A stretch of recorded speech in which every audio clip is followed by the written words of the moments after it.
അസ്സലാമു അലൈക്കും വറഹ്മത്തുള്ളാഹി വബറകാതുഹു. പ്രിയപ്പെട്ടവരെ, 1925-26 കാലഘട്ടങ്ങളിലാണ് സമസ്ത കേരള ജംഇയ്യത്തുൽ ഉലമക്ക് ബീജാവാപം നൽകപ്പെടുന്നത്. ചരിത്രം അത് രേഖപ്പെടുത്തിയിട്ടുണ്ട്. 1948 മാർച്ച് 10 തമിഴ്നാട്ടിലെ മദ്രാസിൽ വെച്ചുകൊണ്ടാണ് ഇന്ത്യൻ യൂണിയൻ മുസ്ലിം ലീഗിന് ബീജാവാപം നൽകപ്പെടുന്നത്. ചരിത്രം അതും കൃത്യമായി രേഖപ്പെടുത്തിയിട്ടുണ്ട്.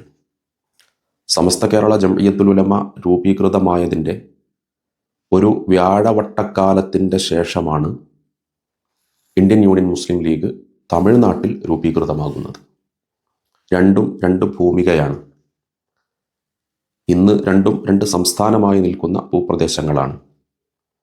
രണ്ടു പ്രസ്ഥാനങ്ങളുടെയും ഉത്ഭവ കേന്ദ്രമായ ഭൂമികയിൽ അതിൻ്റെ വളർച്ചയും വികാസവും ഒന്ന് പഠിക്കുന്നത് ചരിത്രവും വർത്തമാനവും മനസ്സിലാക്കാൻ ഉതകും എന്നാണ് കാര്യങ്ങളുടെ നിലവിലെ പോക്ക് നമുക്ക് പഠിപ്പിച്ചു തരുന്ന വലിയ ഒരു പാഠം. 1948 തമിഴ്നാട്ടിൽ രൂപീകൃതമായ മുസ്ലിം ലീഗ് പ്രസ്ഥാനത്തിൻ്റെ വളർച്ച ആ ഭൂമികയിൽ ഇന്നെവിടെത്തി നിൽക്കുന്നു? 1925-26 കാലഘട്ടങ്ങളിൽ കേരളത്തിൽ സംസ്ഥാപിതമായ സമസ്ത കേരള ജംഇയ്യത്തുൽ ഉലമയുടെ വളർച്ച എവിടെ എത്തി നിൽക്കുന്നു? അതേ കേരളത്തിൽ ഇന്ത്യൻ യൂണിയൻ മുസ്ലിം ലീഗിൻ്റെ വളർച്ച എവിടെ എത്തി നിൽക്കുന്നു? ഒരു താരതമ്യ പഠനം അനിവാര്യമാണ്. രൂപീകൃതമായ തമിഴ്നാട്ടിൽ ലഭ്യമായതിനേക്കാൾ ഇന്ത്യൻ യൂണിയൻ മുസ്ലിം ലീഗ് രാഷ്ട്രീയ പ്രസ്ഥാനത്തിന് വേരോട്ടം ലഭിച്ചത് കേരളത്തിൻ്റെ മണ്ണിലാണ് എന്ന് വസ്തുനിഷ്ഠമായി നമുക്ക് പറയാൻ സാധിക്കും. എങ്ങനെയാണ് കേരളത്തിൽ മുസ്ലിം സാമുദായിക ന്യൂനപക്ഷ രാഷ്ട്രീയ പ്രസ്ഥാനത്തിന് വളരാനുതകും വിധമുള്ള വളക്കൂറുള്ള മണ്ണായി മാറിയത് എന്നതിന് ചരിത്രം നമ്മളൊന്ന് പരതേണ്ടിയിരിക്കുന്നു. 1933 എന്ന് വെച്ചാൽ ഇന്ത്യൻ യൂണിയൻ മുസ്ലിം ലീഗ് രൂപീകൃതമാകുന്നതിൻ്റെയും വർഷങ്ങൾക്ക് മുൻപ് സമസ്ത കേരള ജംഇയ്യത്തുൽ ഉലമ ഫറൂഖിൽ വെച്ച് നടത്തിയ സമ്മേളനവുമായി ബന്ധപ്പെട്ട ചില പ്രമേയങ്ങളുണ്ട്. ആ പ്രമേയങ്ങൾ എന്താണ് എന്ന് നമ്മളൊക്കെ ഒന്ന് മനസ്സിലാക്കി വെക്കണം. എന്ന് രണ്ടും രണ്ട് തട്ടിലാക്കി കാണാൻ ആഗ്രഹിക്കുന്നവരും, ഞങ്ങളുള്ളത് കൊണ്ടാണ് നിങ്ങളുള്ളത് എന്ന് വീമ്പ് പറയുന്നവരും, ഞങ്ങളാണ് നിങ്ങൾക്ക് ശമ്പളം തരുന്നത്, ഞങ്ങളാണ് നിങ്ങളുടെ സിലബസ് പഠിപ്പിക്കുന്നത്, ഞങ്ങളില്ലെങ്കിൽ അല്ലെങ്കിൽ ഞങ്ങൾ വിചാരിച്ചാൽ എന്നൊക്കെ പറഞ്ഞ് വീമ്പ് പറഞ്ഞ് പരസ്പരമുള്ള ഐക്യവും പരസ്പരമുള്ള സ്നേഹവും എല്ലാം തകർത്തെറിയും വിധം പൂർവികർ ഉണ്ടാക്കിയ രണ്ട് റൂട്ടുകളും എന്നാൽ പല സന്ദർഭങ്ങളിലും ലെവൽ ക്രോസ് പോലെ ഒന്നായി പോകുന്ന ഏരിയകളുമൊക്കെയുള്ള രണ്ട് പ്രസ്ഥാനങ്ങളും രണ്ടും രണ്ടായി തന്നെ കാണണമെന്ന് ആഗ്രഹിച്ചുകൊണ്ട് മുസ്ലിം മതപണ്ഡിതന്മാരുടെയും വിശിഷ്യ സമസ്ത കേരള ജംഇയ്യത്തുൽ ഉലമയുടെ ഉലമാക്കളുടെ തലയിലും കയറി നിറങ്ങാൻ വേണ്ടി ശ്രമിക്കുന്ന പണ്ഡിതന്മാരെ എല്ലാവരെയും അടച്ചാക്ഷേപിക്കുകയും മൈക്ക് കെട്ടി വളരെ നികൃഷ്ടമായ ഭാഷയിൽ അവരെ അവഹേളിക്കുകയും ഒക്കെ ചെയ്യുന്ന തരത്തിലേക്ക് പലരുടെയും സംസ്കാരം താഴ്ന്നു പോകുന്നത് കാണുമ്പോൾ ഈ ചരിത്രം ഓർമ്മിപ്പിക്കുന്നത് നല്ലതാണ് എന്ന് തോന്നി. ഈ പറയാൻ പോകുന്ന വിഷയം എന്താണ് എന്ന് മനസ്സിലാക്കുന്നതിൻ്റെ മുൻപ് എന്തെല്ലാം തെറിവുണ്ട് ഇയാളെ അഭിസംബോധന ചെയ്യാം, ഏതെല്ലാം നിലക്ക് ഇയാളെ വട്ടമിട്ട് ആക്രമിക്കാം എന്ന് കരുതുന്ന പലരും നമ്മുടെ സുഹൃത്ത് വലയത്തിലുണ്ടാകും. അവരോട് വളരെ വിനയത്തോടെ പറയാനുള്ളത്, പറയുന്നത് എന്താണ് എന്ന് വ്യക്തമായി കേൾക്കാനും മനസ്സിലാക്കാനും പഠിക്കാനും വേണ്ടി ശ്രമിക്കുക. ഈ പറയുന്ന കാര്യങ്ങളിൽ തെറ്റുകളുണ്ടെങ്കിൽ നസീഹത്തൻ എന്ന നിലക്ക് ഗുണകാംക്ഷാപൂർവം അത് പറഞ്ഞു മനസ്സിലാക്കി തരാൻ ശ്രമിക്കുക. വാദങ്ങളും ന്യായാന്യായങ്ങളും പരസ്പരം സംവാദത്തിൻ്റെ മാന്യമായ സഭ്യമായ നിലയിൽ അങ്ങോട്ടും ഇങ്ങോട്ടും കൈമാറുക. അല്ലാതെ ഭീഷണിപ്പെടുത്തിയിട്ടും ആക്ഷേപിച്ചിട്ടും ഒരു ഫലവും ഇതുകൊണ്ട് ഉണ്ടാകാൻ പോകുന്നില്ല. രണ്ടും നിലനിൽക്കണം, രണ്ടും സമുദായത്തിൻ്റെ വളർച്ചയ്ക്ക് അനിവാര്യമാണ് എന്ന് ചിന്തിക്കുന്നവരാണ് ഭൂരിപക്ഷം ആളുകളും. എന്നാൽ സമസ്തയും മുസ്ലിം ലീഗ് പ്രസ്ഥാനവും രണ്ടും എടുത്തു നോക്കിയാൽ ദ്വയാംഗത്വമുള്ളവരായിരിക്കും സമസ്ത കേരള ജംഇയ്യത്തുൽ ഉലമയിലുള്ള അധിക ആളുകൾ, ബഹുഭൂരിഭാഗം ആളുകളും. അതുകൊണ്ട് തന്നെ ആ പ്രസ്ഥാനത്തെ മാനിച്ചും അവരെ കുട്ടിപ്പിടിച്ചും കൊണ്ട് മാത്രമേ നമുക്കെല്ലാവർക്കും മുൻപോട്ട് പോകാൻ കഴിയുകയുള്ളൂ. പൂർവികരുടെ മാതൃക അതാണ്. അതിൻ്റെ ഇടയിൽ മതിൽ കെട്ടാൻ ശ്രമിച്ചവരെയൊക്കെ മുൻഗാമികൾ തിരിച്ചറിഞ്ഞിട്ടുണ്ട്. അവരെയൊക്കെ പ്രതിരോധിച്ച് മാറ്റി നിർത്തിയിട്ടുമുണ്ട്. പരസ്പരമുള്ള ഐക്യത്തോടുകൂടെ മുന്നോട്ട് പോയപ്പോഴാണ് നമ്മൾ അഭിമാനകരമായ അസ്തിത്വം എന്ന് പറയുന്നത് കേരളത്തിൻ്റെ ഭൂമികയിൽ പ്രായോഗികവൽക്കരിച്ചത്. ആ ചരിത്രം മറന്നുകൊണ്ടുള്ള വെല്ലുവിളികളും ഭീഷണികളും ഉയർത്തുന്നത് സംസ്കാര സമ്പന്നരായ ഒരു തലമുറക്ക്, ഒരു ജനതയ്ക്ക് അഭികാമ്യമല്ല എന്ന് ഓർമ്മപ്പെടുത്തുകയാണ്. ഫറോക്ക് സമ്മേളനത്തിൻ്റെ പ്രമേയങ്ങളിൽ ഒന്ന് ഇവിടെ വായിക്കുകയാണ്. ചരിത്രം പഠിക്കാനുതകുന്ന, ആഗ്രഹിക്കുന്ന ചരിത്ര കുതുകികളായ സമൂഹത്തിൻ്റെ മുൻപിലേക്കാണ് ഈ വിഷയം അവതരിപ്പിക്കുന്നത്. പ്രമേയം 12. സാധുക്കളും നിരപരാധികളുമായ കേരള മുസ്ലിമീങ്ങളെ കോൺഗ്രസ് കക്ഷിക്കാർ അവരുടെ ഉദ്ദേശ്യ നിർവഹണത്തിനായി ഖിലാഫത്ത് കമ്മിറ്റി എന്ന പേരും പരസ്യം ചെയ്ത് അവരുടെ മായാവലയിൽപ്പെടുത്തുകയും അവിവേകികളും പാമരന്മാരുമായ മുസ്ലിമീങ്ങളെ മുമ്പിലേക്ക് തള്ളി കക്ഷി വഴക്കുകളും ബഹളങ്ങളും ഉണ്ടാക്കി കേരളം മിക്കവാറും സ്ഥലങ്ങളിൽ വമ്പിച്ച ലഹള നടന്നതിൻ്റെ ഫലമായി എത്രയോ അനവധി മുസ്ലിം സഹോദരങ്ങൾ തോക്കിനിരയാവുകയും ജയിൽ ശിക്ഷയ്ക്ക് കാരണഭൂതരായി തീരുകയും ചെയ്തുവല്ലോ. ഭരണകർത്താക്കളോട് എതിർക്കലും അവരുടെ കൽപ്പന അനാദരവ് ചെയ്യലും മതവിരോധമായിട്ടുള്ള കാര്യമായിരിക്കെ കോൺഗ്രസ് കക്ഷിക്കാരുമായി യോജിക്കലും അവരോട് സഹകരിക്കലും ഒരിക്കലും യഥാർത്ഥ മുസ്ലിംകൾക്ക് ചെയ്യാൻ പാടില്ലാത്തതും ആവുന്നു. അകൃത്യവും അനീതിയും പ്രവർത്തിച്ച കൂട്ടരെ നിയമാനുസരണം പ്രവർത്തിക്കൽ ഭരണകർത്താക്കളുടെ കടമയായിരിക്കയാൽ 1921 ആഗസ്റ്റ് മാസം മുതൽക്കുണ്ടായ ആ വമ്പിച്ച ലഹളയിൽ ശിക്ഷിക്കപ്പെട്ട കുറ്റക്കാരെ ഗവൺമെന്റ് മാഫ് ചെയ്തു വിട്ടയച്ചതിൽ ബഹുമാനപ്പെട്ട നമ്മുടെ ഗവൺമെന്റിന് നന്ദി പറഞ്ഞുകൊള്ളുന്നു. അവതാരകൻ K Mammootty Sahib Bahadur, Eranad taluk board member. അനുവാദകൻ P K Muhammad Meeran Maulavi 1, 2 A P Ahammad Kutty Maulavi, Tanur Islahul Uloom Madrasa manager and principal. ഇതാണ് ഫറോക്ക് പ്രമേയങ്ങളിൽ 12ാമത്തെ പ്രമേയം. വേറെയും ചില പ്രമേയങ്ങൾ സമസ്ത പാസ്സാക്കിയിട്ടുണ്ട്. ഈ പ്രമേയത്തിൻ്റെ പശ്ചാത്തലം സംഭവിച്ചതെന്താണ്? നമ്മളെപ്പോഴും പറഞ്ഞു വരുന്നത് പോലെ ഇലാഹിയായ ഒരു പ്രസ്ഥാനമാണ് സമസ്ത കേരള ജംഇയ്യത്തുൽ ഉലമ. മുസ്ലിം ഹൃദയങ്ങളുടെ സിരകളിലോടുന്ന രക്തമാണ് സമസ്തയുടെ ഊർജമെന്ന് പറയുന്നത്. അതുകൊണ്ട് തന്നെ സമസ്ത ഒരു തീരുമാനമെടുത്താൽ ആ തീരുമാനത്തിൻ്റെ കൂടെയാണ് എക്കാലവും ഉമ്മത്തിൻ്റെ ബഹുഭൂരിഭാഗവും നിലയുറപ്പിച്ചിട്ടുള്ളത്. ഈ പ്രമേയവും അത് സാക്ഷ്യപ്പെടുത്തുന്നുണ്ട്. 1933 ഈ പ്രമേയം പാസ്സാക്കുമ്പോൾ ദേശീയ പ്രസ്ഥാനമായ ഇന്ത്യൻ നാഷണൽ കോൺഗ്രസ്സിന്, കോൺഗ്രസ് രാഷ്ട്രീയ പാർട്ടിക്ക് ഉണ്ടായിരുന്ന അടിത്തറ, ഈ നാട്ടിലുണ്ടായിരുന്ന സ്വാധീനം എത്രയാണ് എന്ന് പറഞ്ഞറിയിക്കേണ്ടതില്ലല്ലോ. എന്നാൽ ഈ പ്രമേയം പാസ്സാക്കി മുസ്ലിംകൾ ആ പ്രസ്ഥാനത്തിൽ നിന്ന് മാറി നിൽക്കണമെന്ന് പറഞ്ഞപ്പോൾ മൃതശരീരത്തിൽ നിന്ന് പേനിറങ്ങിപ്പോരുന്നത് പോലെ ആ പ്രസ്ഥാനത്തെ കൈയൊഴിഞ്ഞു മുസ്ലിം സമൂഹം. 1921 ഭീതിതമായ പശ്ചാത്തലം നമുക്കറിയാം.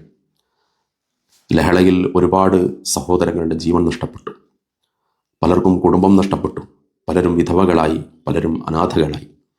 സമുദായത്തെ വലിയ ഒരു ലഹളയിലേക്ക് തള്ളിയിട്ട് പിന്നെ അതിൻ്റെ പാപഭാരത്തിൽ നിന്ന് കൈകഴുകി മാറി നിന്ന നാഷണൽ കോൺഗ്രസിനെതിരെ, കോൺഗ്രസ് പ്രസ്ഥാനത്തിനെതിരെ സമസ്ത സ്വീകരിച്ച നിലപാട്, ആ നിലപാടിൻ്റെ പശ്ചാത്തലത്തിലാണ് മുസ്ലിംകൾക്ക് പ്രവർത്തിക്കാനുള്ള ഭൂമിക, അവർക്ക് രാഷ്ട്രീയമായി ഒന്നു ചേരാനുള്ള ഒരു ഭൂമികക്ക് ഇവിടെ വളക്കൂറുണ്ടാകുന്നത്. പിന്നെ ആ ഒരു വളക്കൂർ ഉപയോഗപ്പെടുത്തിക്കൊണ്ടാണ് 1948 രൂപീകൃതമായ ഇന്ത്യൻ യൂണിയൻ മുസ്ലിം ലീഗ് കേരളത്തിൻ്റെ മണ്ണിൽ തഴച്ചു വളരാൻ ആരംഭിക്കുന്നത് എന്ന് കാണാൻ സാധിക്കും. അവിടെയും 2 ഘടകങ്ങൾ നമുക്ക് പ്രത്യേകം പറയാനുണ്ട്. ഒന്ന്, സമസ്തയുടെ ഫറോക്ക് പ്രമേയമാണ്. ആ പ്രമേയത്തിൻ്റെ പശ്ചാത്തലത്തിൽ ദേശീയ പ്രസ്ഥാനത്തെ മുസ്ലിങ്ങൾ കൈയൊടിഞ്ഞു. ഇനി അവർക്ക് പ്രവർത്തിക്കാൻ എല്ലാ നിലക്കും യോജിച്ച ഒരു പ്രസ്ഥാനത്തിൻ്റെ ഒരാവശ്യകത, ഒരു ശൂന്യത അവിടെ നിലനിന്നിരുന്നു. ആ ഒരു സ്പേസിലേക്കാണ് ഇന്ത്യൻ യൂണിയൻ മുസ്ലിം ലീഗ് കടന്നു വരുന്നത്. ഒന്ന്. രണ്ടാമത്, മദ്രാസ് അസംബ്ലിയിൽ നടന്ന ഒരു മത്സരത്തിൻ്റെ റിസൾട്ട് കൂടെ സാന്ദർഭികമായി നമ്മളൊന്ന് മനസ്സിലാക്കേണ്ടിയിരിക്കുന്നു. അന്ന് B Pokker Sahib, Indian Union Muslim ലീഗിൻ്റെ അഗ്രേസരനായ നേതാവ്, വലിയ പ്രഗത്ഭനായ നേതാവ്, അദ്ദേഹം മത്സരിക്കുകയാണ്. അദ്ദേഹത്തിൻ്റെ മറുപക്ഷത്ത് ഖാൻ ബഹദൂർ ആറ്റക്കോയ തങ്ങളാണ് മത്സരിക്കുന്നത്. ആരാണ് തങ്ങൾ? തങ്ങൾ മഹാനായ ഖായിദുൽ ഖൗം സയ്യിദ് അബ്ദുറഹ്മാൻ ബാഫഖി തങ്ങളുടെ ബന്ധുവാണ്. തങ്ങൾ അന്ന് മുസ്ലിം ലീഗ് പ്രസ്ഥാനത്തിലേക്ക് കടന്നു വന്നിട്ടില്ല. വലിയ മത്സരങ്ങൾ നടന്നു. ബി പോക്കർ സാഹിബിൻ്റെ ഇലക്ഷൻ പ്രചാരണത്തിന് അന്നത്തെ തലമുതിർന്ന നേതാക്കളെല്ലാവരും പ്രചാരണത്തിനിറങ്ങി. എല്ലാ നിലക്കും വിജയത്തിനാവശ്യമായ പ്രവർത്തനങ്ങളിൽ അവർ കർമ്മനിരതമായി ഓടി നടന്നിരുന്ന കാലം. എന്നാൽ ഖാൻ ബഹദൂർ ആറ്റക്കോയ തങ്ങളെ ഉയർത്തിക്കാട്ടിയത്, അദ്ദേഹത്തിന് വോട്ട് ചെയ്യണമെന്ന് പറഞ്ഞത് ഖായിദുൽ ഖൗം സയ്യിദ് അബ്ദുറഹ്മാൻ ബാഫഖി തങ്ങൾ. അന്ന് അദ്ദേഹത്തെ ഖായിദുൽ ഖൗം എന്നൊന്നും വിളിക്കാൻ തുടങ്ങിയിട്ടില്ല. അങ്ങനെ ഇലക്ഷൻ റിസൾട്ട് വന്നു. റിസൾട്ട് വന്നപ്പോൾ കാടിളക്കി ഇലക്ഷൻ പ്രചാരണം നടത്തി. ഉള്ള സ്വാധീനങ്ങളെല്ലാം ഉപയോഗപ്പെടുത്തി മത്സരിച്ചിട്ടും പ്രവർത്തിച്ചിട്ടും ബി പോക്കർ സാഹിബ്, മുസ്ലിം ലീഗിൻ്റെ ബി പോക്കർ സാഹിബ് 2700 ചില്ലുവാനും വരുന്ന വോട്ടുകൾക്ക് ഖാൻ ബഹദൂർ ആറ്റക്കോയ തങ്ങളുടെ മുൻപിൽ പരാജയപ്പെട്ടു. ഒന്നുകൂടെ പറഞ്ഞാൽ, ഖാൻ ബഹദൂർ ആറ്റക്കോയ തങ്ങളെ ഉയർത്തിക്കാട്ടിയ ബാഫഖി തങ്ങളുടെ പ്രഭാവത്തിൽ ബി പോക്കർ സാഹിബ് മങ്ങിപ്പോയി എന്ന് പറയാം. ആ പരാജയത്തെക്കുറിച്ച് ഒരു പാർട്ടി പഠിച്ചു. എന്താണതിൻ്റെ കാരണം? ആ കാരണം പഠിച്ചപ്പോൾ അവർ എത്തിച്ചേർന്ന സൊല്യൂഷനാണ്, പരിഹാരമാണ്, അവരുടെ കണ്ടെത്തലാണ്. ബാഫഖി തങ്ങളെന്ന് പറയുന്ന രാജപ്രതാപിയായ മനുഷ്യൻ്റെ സ്വാധീനമാണ് ഖാൻ ബഹദൂർ ആറ്റക്കോയ തങ്ങൾ വിജയശ്രീലാളിതനാകാനുള്ള കാരണം എന്ന്. അങ്ങനെ അവർ ബാഫഖി തങ്ങളെ സമീപിക്കുകയാണ്. ഏത് ബാഫഖി തങ്ങളെ? മഹാനായ വരക്കൽ ബാഅലവി മുല്ലക്കോയ തങ്ങൾ എന്ന സമസ്ത കേരള ജംഇയ്യത്തുൽ ഉലമക്ക് ബീജാവാപം നൽകിയ മഹാനവറുകളുടെ തർബീയത്തിൻ്റെ പരിലാളനയേറ്റു വളർന്ന ബാഫഖി തങ്ങൾ. ഖുത്ബുസ്സമാനായിരുന്ന ബാഅലവി വരക്കൽ മുല്ലക്കോയ തങ്ങൾ വഫാത്തായപ്പോൾ ആ കാലഘട്ടത്തിലെ പണ്ഡിതന്മാരുമായും രാജകുടുംബാംഗങ്ങളുമായും ബ്രിട്ടീഷ് ഭരണാധികാരികളുമായും എല്ലാവരുമായും സമ്പർക്കം പുലർത്തിയിരുന്ന ഒരു നേതാവ് മരണപ്പെട്ടപ്പോൾ അവിടുത്തെ ജനാസ പരിപാലനത്തിന് നേതൃത്വം നൽകിയതുപോലും ബഹുമാനപ്പെട്ട ഖായിദുൽ ഖൗം സയ്യിദ് അബ്ദുറഹ്മാൻ ബാഫഖി തങ്ങളായിരുന്നു.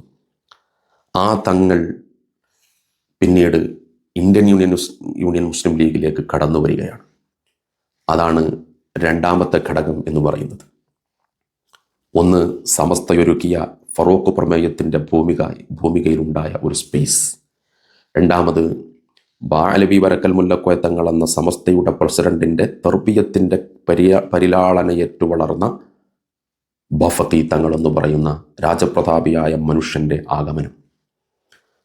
ഒന്ന്.